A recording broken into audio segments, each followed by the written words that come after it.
tá. Só um Está segundo, falhando, Bernardo. cara. Pronto. Pessoal, bom dia. Bom dia, a gente está começando a nossa aula agora. Nosso tema da aula de hoje é sobre demências, e eu queria muito que a Darlange contasse para vocês a história de um filme chamado Para Sempre Alice. Pode contar, Darlange, para a gente como é a história desse filme? Vamos lá. É de uma mulher que ela é psicóloga e acredito também que professora, e ela começa a apresentar sintomas de Alzheimer precoce. Ela tem em torno de 40 anos, 40 e poucos anos. E aí começa, assim, uma batalha contra a doença, porque ela não aceita, né, de maneira alguma, tem uma doença tão grave e tão cedo. E aí o processo dela é muito rápido, vai acontecendo muito rápido. Então, todo o drama do filme é girando em torno disso, das novas adaptações que ela tem que fazer, porque quando eles realizam o diagnóstico e apresentam como poderia ser o prognóstico dela, não tem como reverter, ainda era um caso como ainda é, né, muito desconhecido, assim, e até mesmo o tratamento ainda é muito misterioso, assim, ainda tem muita coisa para se descobrir. E agora uma coisa interessante que tem no filme é a possibilidade dos parentes, dos filhos, netos, descobrirem se tem o gene, né, para aquilo e saber qual dos filhos pode desenvolver, que é uma coisa que eu só soube no filme quando eu assisti. E até os filhos dela realizam testes, exames e descobrem que uma das filhas pode vir a desenvolver também ainda muito cedo e ela começa a fazer um trabalho de prevenção.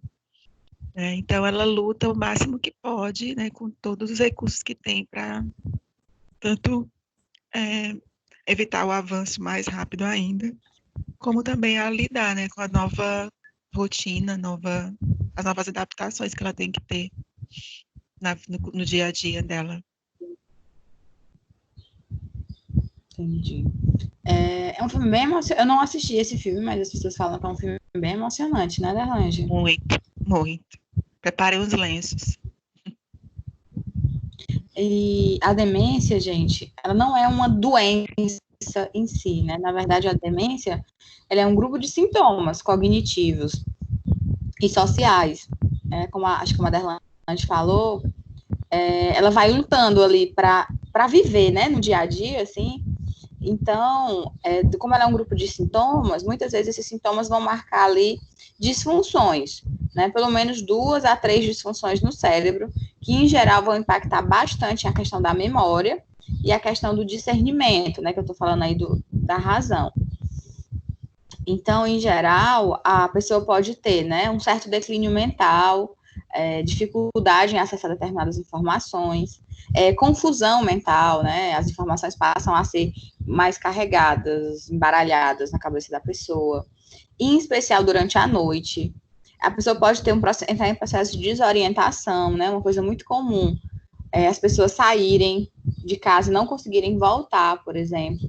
Eu tive uma experiência de trabalhar na instituição de idosos e, gente, uma das coisas mais difíceis era quando os médicos resolviam que aquele paciente não podia, que aquele idoso, desculpa, ele não podia mais sair da instituição, porque os idosos institucionalizados, eles podem sair, né? Eles podem ir na farmácia, eles podem ir no mercado, podem ir para um barzinho, para a casa dos filhos, né? Eles têm esse trânsito de pegar ônibus, pegar um táxi, pegar um Uber, enfim.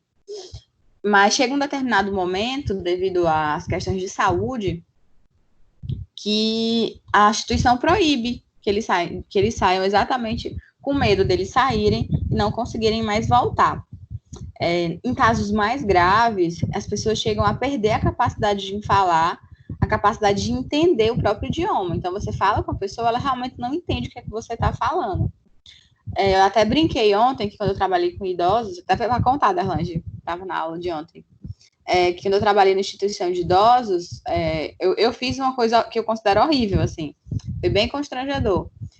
Tinha um idoso na porta da minha sala, assim, gritando, chorando, e ele estava muito nervoso, né? Então, eu convidei ele para entrar, dei um copo d'água, comecei a conversar, eu não conhecia esse idoso.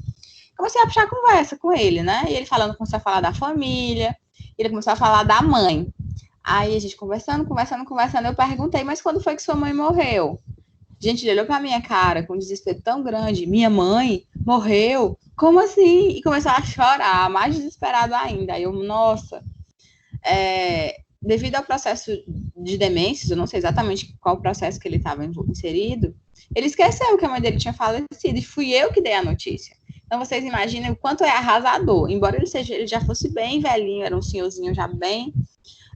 A demência faz isso com as pessoas, né? Tiram as suas memórias, lhe desorienta. É igual a minha avó, do mesmo jeito. A gente fala, ela só lembra das pessoas que já morreram, na verdade, né? Que são as primas, as irmãs, a mãe. Minha avó tem Alzheimer, né? Mas minha avó tem 99 anos. E ela transfere, né, a imagem até da pessoa, por exemplo, ela chama minha mãe de mãe. E a minha tia, uma das irmãs. E até, então, assim, algumas pessoas ela acaba transferindo como se para substituir a imagem que ela não vê mais por aquela pessoa que está ali presente, né? Então ela troca ou então realmente não reconhece quase ninguém.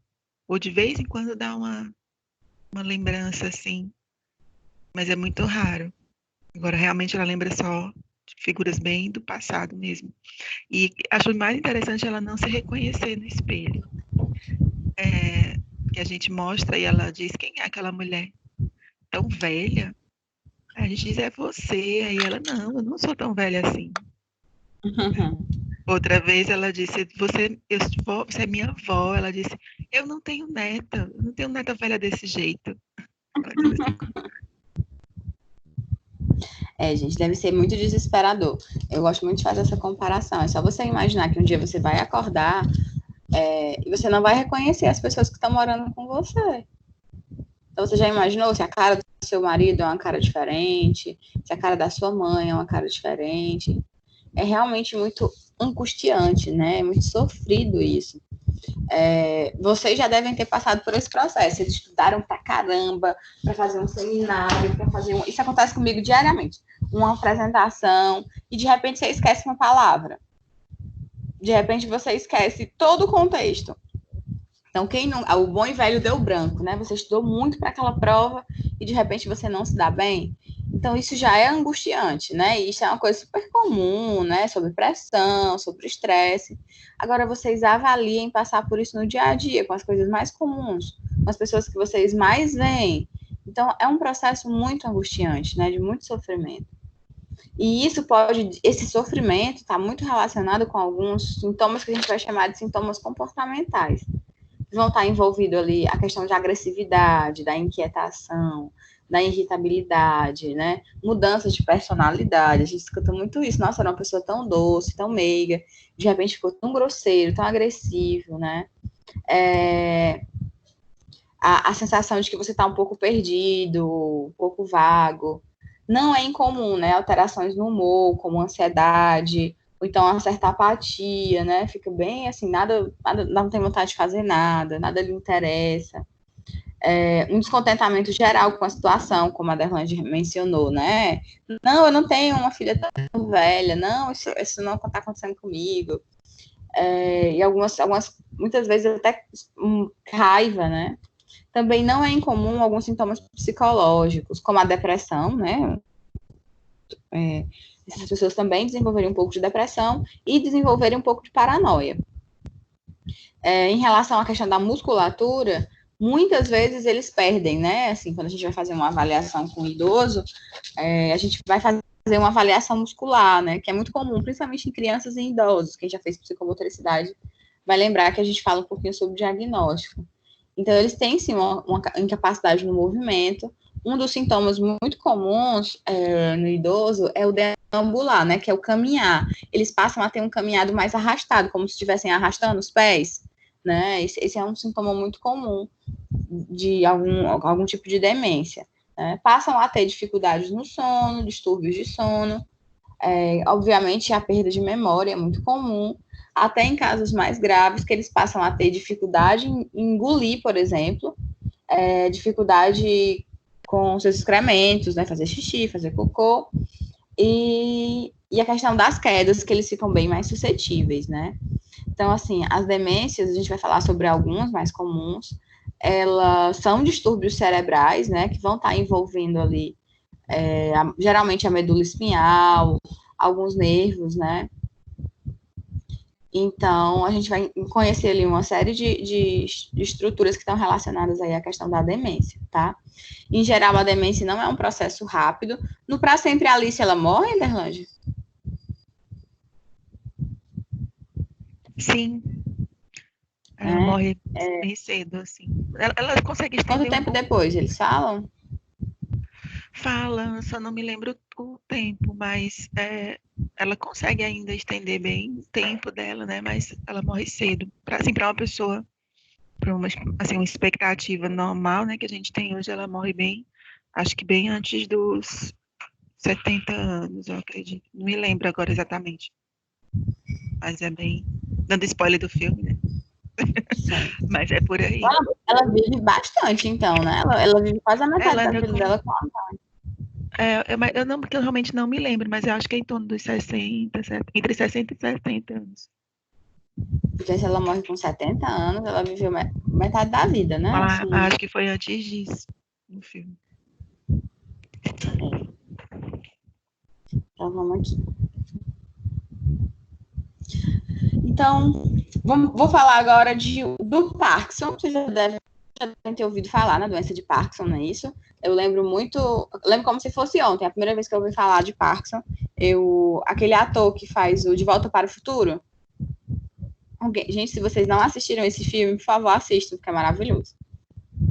É o protagonista pro De Volta para o Futuro, que ele também faz aquele filme Vivendo a Vida Doidado. Foi um astro aí mirim da década de 90, a gente já tem uma certa idade.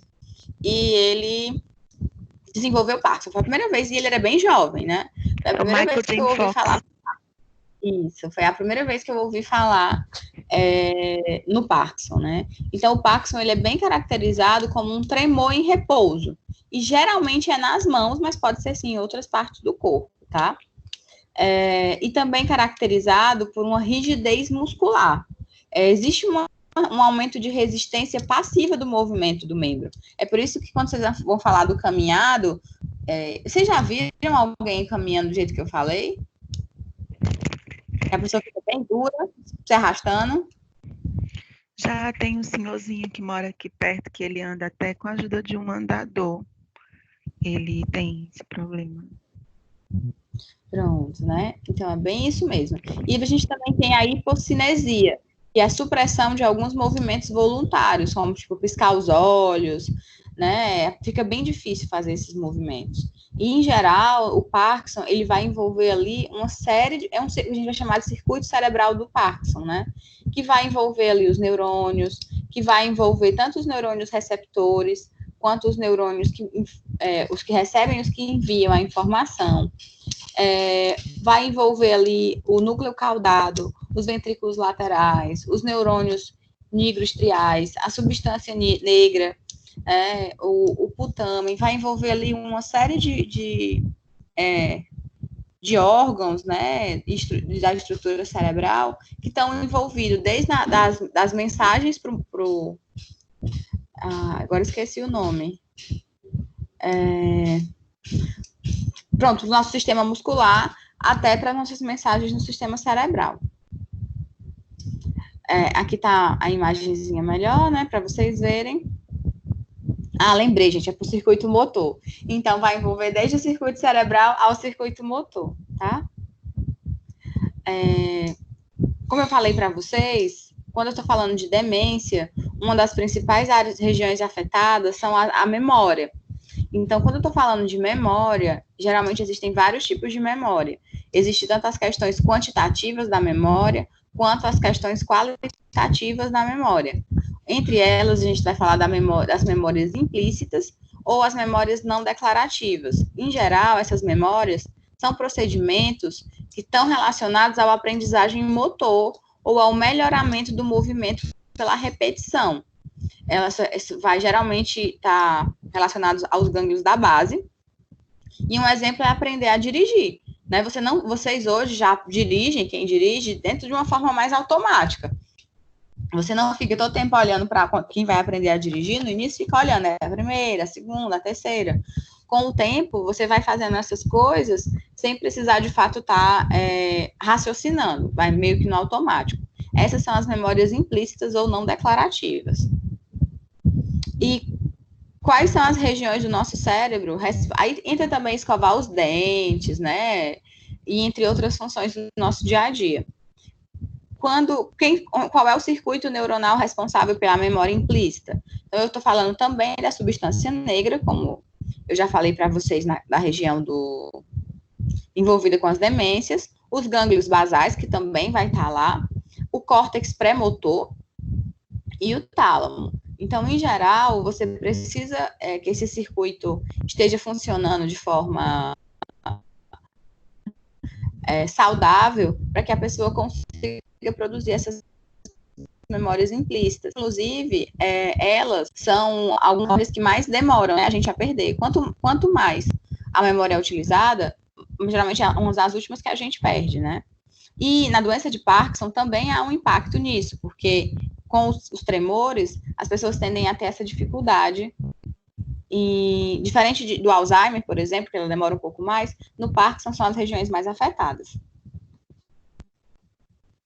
Então, em geral, o progresso é neurodegenerativo, como eu falei. A professora Silviane, que aqui em Fortaleza é uma referência nessa parte de demências, uma vez eu assisti uma palestra dela, e ela usou o termo ladeira. Ela disse que os pacientes... O que é que ela faz no trabalho dela, né? Ela é neuropsicóloga também. O que é que ela faz no trabalho dela? Ela diz que o meu trabalho é segurar o carro nessa ladeira.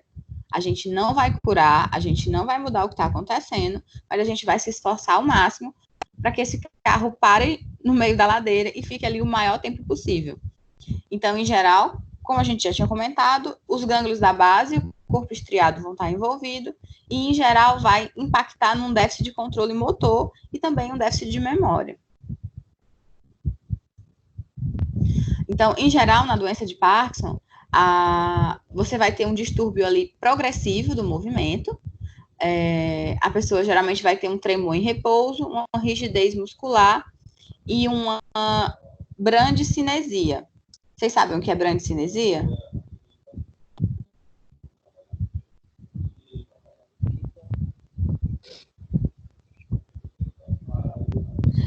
É o momento que eu paro para beber água, gente.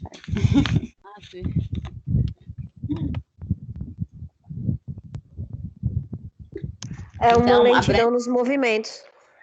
Exatamente, né? É uma lentidão nos movimentos. Então, geralmente, pronto, essa figurinha é bem legal. Se vocês observarem, essa é uma postura muito comum de um paciente que está entrando num processo de demência. Você vai ver, né, a marcha embaralhada, com os passos curtos, você vai ver uma rigidez e um certo tremor nas pernas, o movimento de contar dinheiro com as mãos, mas quando ele não está contando o dinheiro, tá? Ele só está ali, o tempo todo com aquela mãozinha assim, uma inclinação do tronco, né, para frente, uma certa rigidez, um tremor na cabeça, e uma redução da oscilação do braço durante a marcha, né? Então, ele se encolhe ali um pouquinho quando ele vai andar naquele arrastadinho, né? E a nível de neurotransmissor, né? Quais são os neurotransmissores que vão estar envolvidos nesse processo? Um dos principais neurotransmissores, não só nesse processo, mas em outras doenças, como a gente já viu por aqui, é a dopamina, né? Então, a dopamina e a noradrenalina, ela tem a mesma via de produção, né? Elas são construídas de formas muito parecidas. E esses neurotransmissores vai passar por aquela via que a gente já apresentou para vocês. Na via nigrostrial, 75% da dopamina no cérebro, ela é composta por 75% de dopamina, essa mensagem vai ser enviada geralmente dentro dos neurônios, e elas vão ali para os corpos celulares e para as substâncias negras, Já na via túbero-hipofisária, existe um trajeto do hipotálamo até a hipófise, e na via mesolímbica, geralmente essas fibras elas vão partir do mesencéfalo para os núcleos acumbentes e amidaloides, né? E também vai para o córtex frontal. Então, a dopamina, né? Então, a dopamina, ela vai fazer esse caminho que eu acabei de falar para vocês, e nesse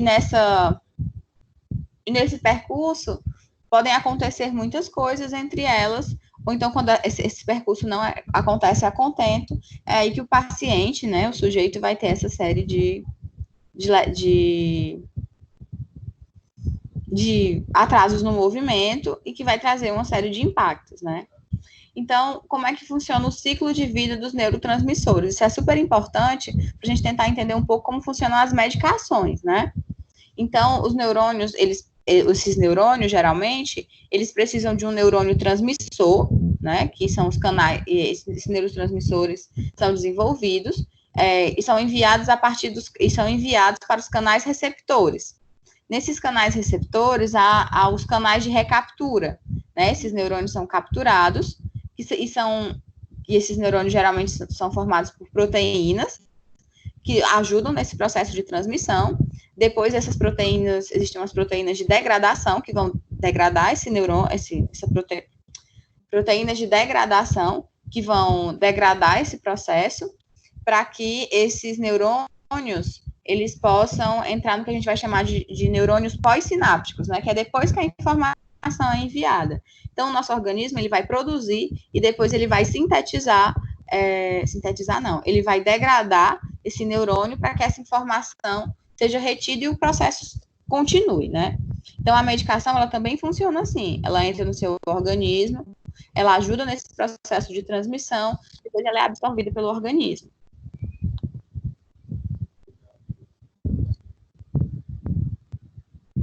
Tá falhando a minha voz para vocês, é isso?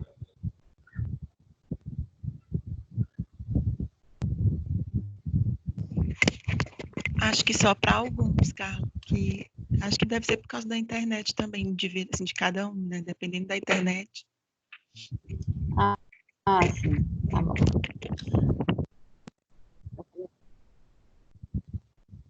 Então, essas ações dopaminérgicas, realmente, quando há uma hipofunção, quando a função não funciona da forma como a gente esperava, você vai ter resultados ali como a depressão, a síndrome de Parkinson, o TDAH, a esquizofrenia, alguns crises dentro do transtorno bipolar.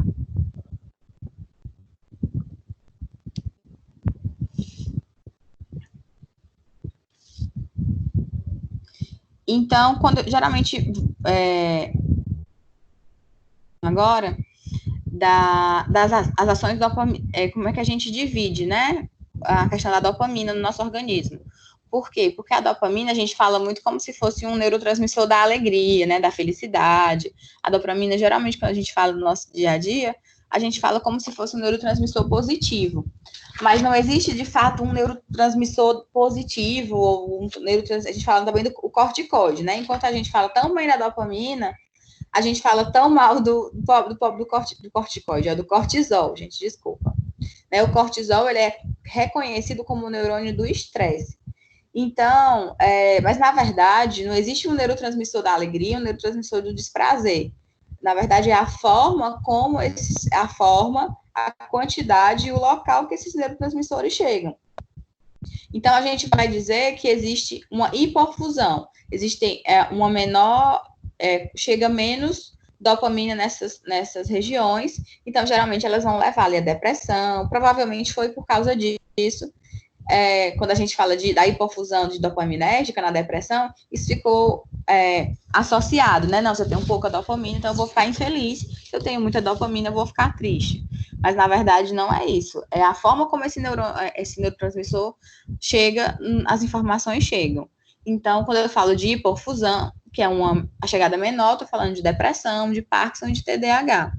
Quando eu falo de uma hiperfunção, quando eu tenho mais dopamina do que teoricamente eu precisaria, eu vou ter ali crises como as crises esquizofrênicas, a crise de mania e até ataques convulsivos. Deu para entender? Sim, e até estava me lembrando que algumas medicações também para alguns tipos eu não me lembro agora qual a medicação exatamente para qual problema psiquiátrico, elas podem causar também reações parkinsonianas, né? Vai dar tremores. Se não me engano, eu acho que é para esquizofrenia e outra doença assim, psiquiátrica, mas de ordem psiquiátrica, mas justamente porque diminui a quantidade de dopamina e uma das reações é Quando a essa, gente né? fala de Tremores. agonistas dopaminérgicos, a gente está falando de drogas que vão ativar diretamente os receptores de dopamina, né? Sem necessidade de metabolização pelo organismo. Talvez seja isso, não? Sim, aí causa reações as mesmas parecidas com as de Parkinson, que eles chamam de reações parkinsonianas, né? A pessoa fica se tremendo. Eu acredito que seja uma das medicações para esquizofrenia e também para quem tem convulsões. Acabam ficando um pouco. A pessoa sente esses tremores. Depois eu até vou olhar, dar uma olhadinha, que eu não me lembro agora. É o Parkinson secundário, esse. Então, que é devido às substâncias que bloqueiam os receptores dopaminérgicos. Isso. Uhum. Gente, eu não ouvi nada que vocês falaram. Eu disse que é o Parkinson secundário, que é devido às substâncias que bloqueiam os receptores dopaminérgicos, que é o que ela está falando, que são os fármacos que acabam gerando a doença, como se fosse a doença. Sim, verdade. Isso vai acontecer com pessoas que estão fazendo tratamento para outras coisas, não é isso que estão querendo falar?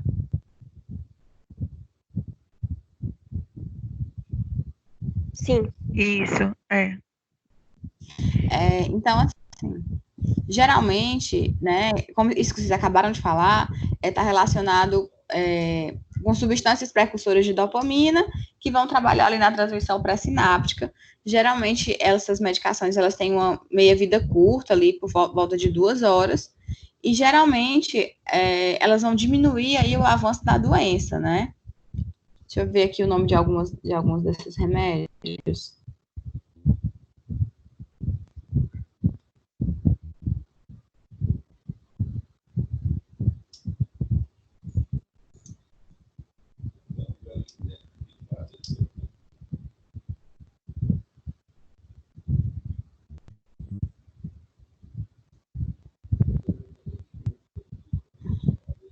Eu me esqueci. Eu tenho aqui, a senhora quer que eu fale? Amor, fala. Eu tava tentando olhar, mas eu... Tem os fármacos neurolépticos, tais como fecotiazênicos, butiroferonas, tioxatenos, reserpina, tetrabenazina e fármacos antivertiginosos, como a flunazina e a sinarzina. São algumas das medicações mais utilizadas nesses casos. Eu vou trazer agora, nos slides para vocês, a questão das ações dopaminérgicas, né? A bromocriptina, né, que também é muito utilizada, tem até uma medicação, o Parlodel, que vem disso, né, que vem dessa planta, que são alcaloides derivados de alguns cogumelos. Um tratamento à base dessa medicação vai aumentar a ação dopaminérgica e serotoninérgica, e geralmente ela vai ter ações excitatórias rápidas, mas ela tem uma meia-vida muito curta. A meia-vida é como se fosse o tempo que a medicação faz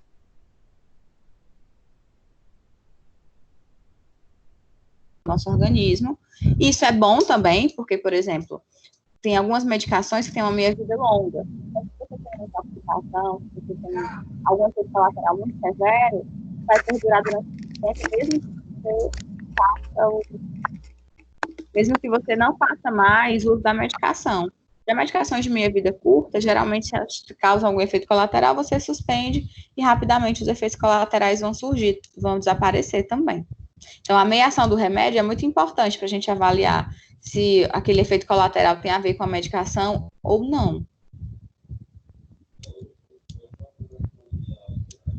Alguém quer falar alguma coisa? Sim. Pode falar. Você poderia repetir para mim a meiação do remédio, como é que funciona? Tá falando da Meiação. meia-vida?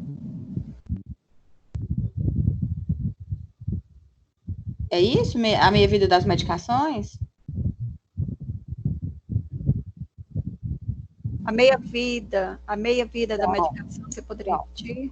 A meia-vida é um conceito cronológico, né, que vai indicar o tempo e também a ação considerada em relação ao remédio, né? Então, a gente vai dizer que é como se fosse o tempo gasto para que essa medicação se concentre no nosso organismo.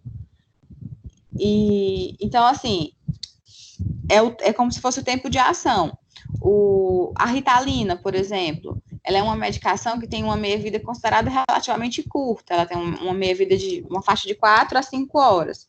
Então, geralmente, os profissionais que prescrevem, eles pedem para utilizar ali meia horinha antes de ir para a escola. Para quê? Para que o remédio tenha seu melhor efeito de ação durante o período de aula, no período escolar. Então, quando o remédio essa medicação tem uma meia-vida curta, qual é a vantagem, né? Geralmente ele faz o efeito mais rápido. Qual é e outra vantagem? Se a pessoa tiver algum efeito colateral mais severo, logo quando ela deixa de tomar a medicação, o efeito colateral some. Algumas medicações de meia-vida longa, por exemplo, o lítio, que a gente conversou na aula de transtorno bipolar, eles têm uma meia-vida mais longa. O paciente pode até ter no seu organismo lítio uma semana após ter parado completamente a ingestão da medicação. Por quê? Porque ele tem uma meia-vida longa. Então, se você tem um efeito colateral muito severo ao lítio, mesmo quando você para de tomar, ele ainda fica ali no teu organismo por mais uma semana, às vezes 10 dias. Deu para entender? Sim, ficou bem claro. Obrigada. Por exemplo, lembrei agora da fluoxetina e da sertralina, né? São duas medicações que geralmente são prescritas para as mesmas coisas, né? Eles são recaptadores de serotonina. Alguns médicos preferem prescrever a sertralina. A fluoxetina é bem barata, se eu não me engano, uma caixa de fluoxetina é R$20. Já a sertralina é na faixa de R$80, apesar delas terem mais ou menos a mesma ação. Mas alguns médicos preferem prescrever a sertralina porque a sertralina tem uma meia-vida mais curta, então ela faz efeito mais rápido, geralmente a fluoxetina leva ali 15 dias para fazer efeito, e também caso o paciente tenha algum efeito colateral, feita a suspensão, a sertralina tem uma meia-vida curta, então a pessoa fica melhor dos efeitos colaterais mais rápido, só tirando a medicação. Enquanto a fluoxetina, assim como ela demora para chegar como ela tem uma meia-vida mais longa no seu organismo, ela também vai demorar um pouco mais para sair do teu organismo e vai estar com os efeitos colaterais mais prolongados. É uma medicação bem comum também, que eu lembrei agora. Então, voltando aqui a falar um pouquinho das ações dopaminérgicas, geralmente a gente está falando ali de drogas, a dopamina, né, também, como vocês mesmos explicaram, né, como é que funcionam essas drogas antiparkinsonianas. Ela vai diminuir um pouco a secreção de hormônios. Pode acontecer da pessoa ter alucinações e delírios, como é muito comum nos casos das pessoas que têm esquizofrenia, né? E a agitação psíquica, né? Que são o chamado de taquipsismo.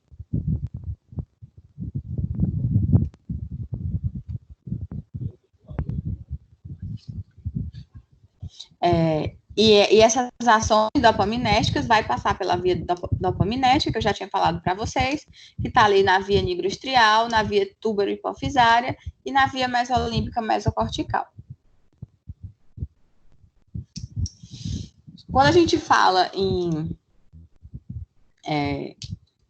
doenças cerebrais, é muito importante a gente entender a função neuroanatômica do neocórtex, né?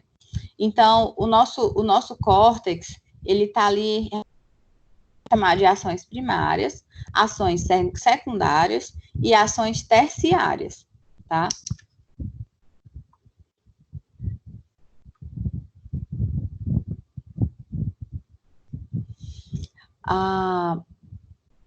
Eu não sei por que eu voltei a falar de memória, acho que os slides estão bagunçados, mas enfim. Então, a gente já falou das memórias implícitas, né, que são aquelas não declarativas de forma automática, e a gente também tem as memórias explícitas, que são aquelas adquiridas de forma mais consciente, que são aquelas as nossas histórias, né, que a gente consegue contar.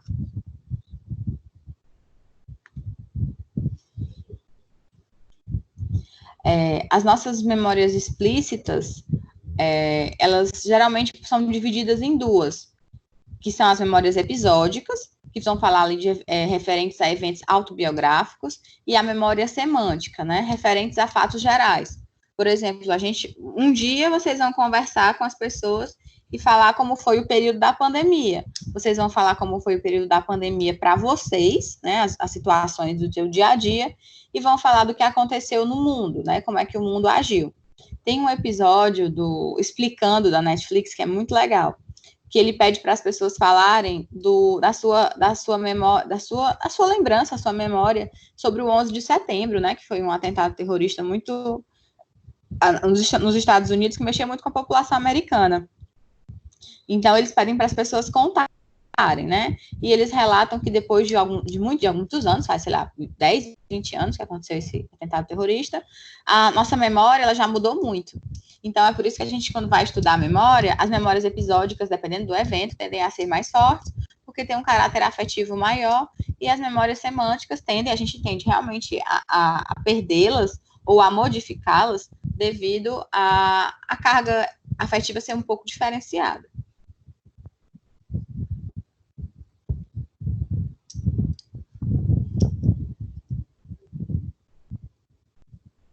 Agora eu vou falar um pouquinho da memória explícita, né? A memória explícita, ela também tem seu próprio circuito.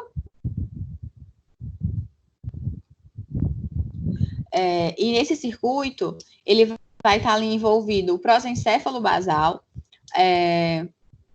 o tálamo medial, o hipocampo, que é essencial no processo de memória, né? Da criação de novas memórias, o córtex rinal, a amígdala, que está muito envolvida nesse processo da afetividade, a gente já estudou, e o córtex pré-frontal, né, que está ali responsável pela nossa organização. Porque na memória explícita, como a gente acabou de falar, eu preciso estar com esses circuitos organizados para que, de fato, eu consiga falar, né, organizar, vou contar uma história. Então, são circuitos muito importantes nesse processo. E essa história da memória declarativa, da memória explícita, desculpa, ela vai estar muito relacionada à doença de Alzheimer, que vocês já devem ter ouvido falar. A gente conversou um pouquinho no início da aula e falou sobre a Alice, né? Então, assim como o Parkinson, o Alzheimer, ele também é um processo neurodegenerativo, ele é progressivo, ele tem um déficit de memória muito significativo, principalmente nessa região neocortical, que é uma das nossas últimas regiões do cérebro a ficar prontas, é uma das regiões mais recentes aí no nosso processo de evolução, que está relacionado ao planejamento, às organizações das nossas atitudes, né, do nosso comportamento. Entre as áreas cerebrais, né, que a gente mais é mais atuante na questão das psicoterapias, geralmente são as amígdalas, que vão estar ali são nossas parceiras nesse processo da memória emocional, o hipocampo, que é uma região, inclusive, é uma das poucas regiões do nosso cérebro que consegue desenvolver novos neurônios, né? Então, é muito responsável por essa questão da memória cognitiva, e os gânglios basais, que são os responsáveis pelo controle motor, que são dos nossos movimentos.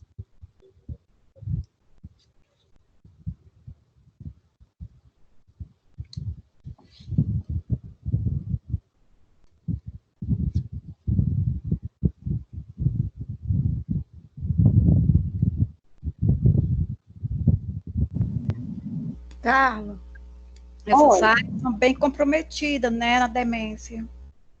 Sim, elas são bastante comprometidas. Agora, falando principalmente da questão do Alzheimer, né, são as questões mais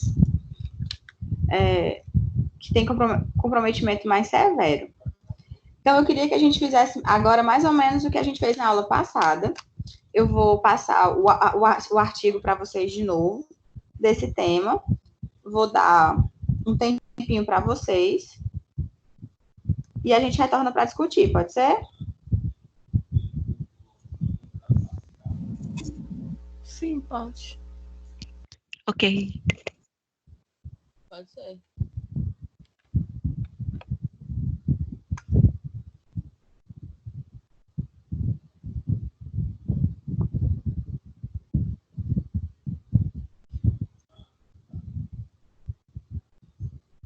Eu vou.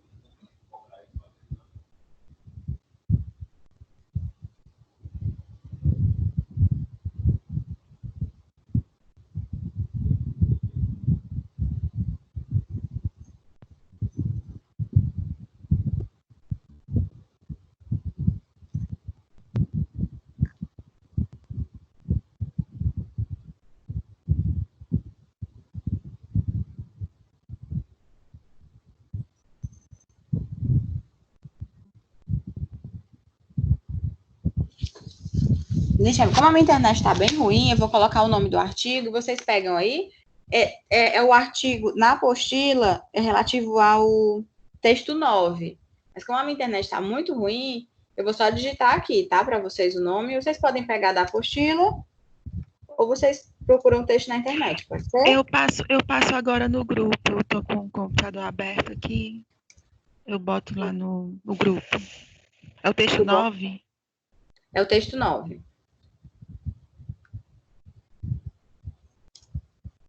É a avaliação neuropsicológica e diagnóstico de demência, né? Isso. Certo. Eu passo pro grupo agora.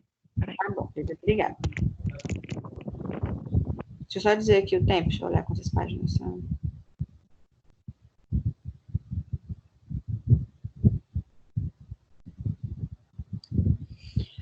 Então, a gente volta 10 horas, pode ser? Para fazer a discussão final. Tá? Certo. Ok. Ok. Ok. Até daqui a pouco.